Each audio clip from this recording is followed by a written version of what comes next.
Your mission, remember, honor, teach, now is a national battle cry. It has inspired a nationwide revival of patriotism and gratitude for the men and women who willingly and selflessly serve our nation in peace and in war. Your commitment to America and Americans, from the greatest generation to the generation of hope, has set the gold standard for service. Without Margaret Chase Smith, it could be argued that we would not even be here today dedicating this grove honoring the nation's military women. We owe her an enormous debt of gratitude. So not only do Mainers claim this great lady, but all military women as well claim her as one of our patrons. The Women's Armed Service Integration Act, the legislation of 1948, was Senator Smith's legislation. It is a major exhibit at the Military Women's Memorial because it was so powerful and so changing to all women in the military. And her story of service as an Air Force Reserve Lieutenant Colonel is among the legions of women's stories told at the Women's Memorial. So since that consequential 1948 legislation, women have risen to the ranks of 4-star general and admiral. They've commanded naval battle groups, carrier strike forces, and combat air wings. They are ship drivers, fighter pilots, astronauts, tank drivers, and Army Rangers. They serve on submarines, on drug interdiction vessels, and international space stations.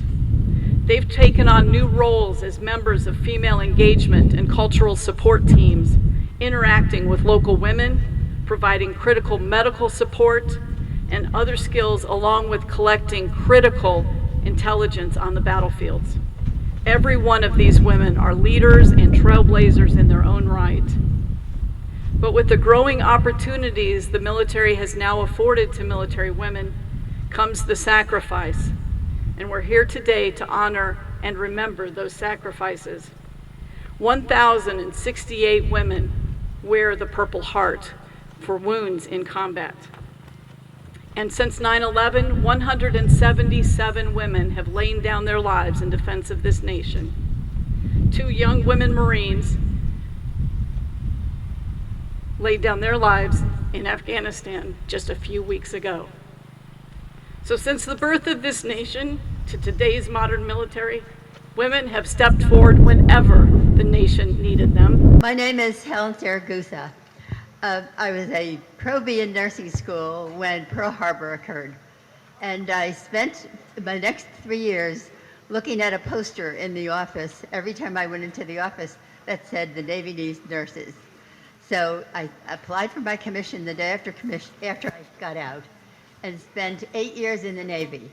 I spent 5 years at St. Albans Naval Hospital in Long Island, and about 3 of those years I spent on paraplegics and quads. And then I was sent to the Marine Corps Air Station at Cherry Point, North Carolina, and I was there for 3 years.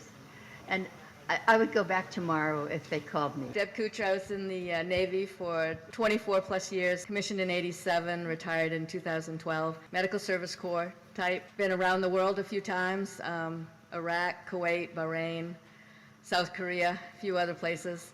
And I think my most memorable thing is that I'm a Seabee. I don't know how many of you know what a Seabee is. That's my most proud moment, and it was actually being deployed with them to South Korea and being down in the Pohang area and working with kids in an orphanage down there. So that's really a big deal to me. I'm Denise Emery, and I'm U.S. Navy retired. I spent 20 years in. I went in 1978. My first command was a P-3 squadron in Moffett Field, California. I was the 5th female to check in. I spent 16 years in California, northern to southern.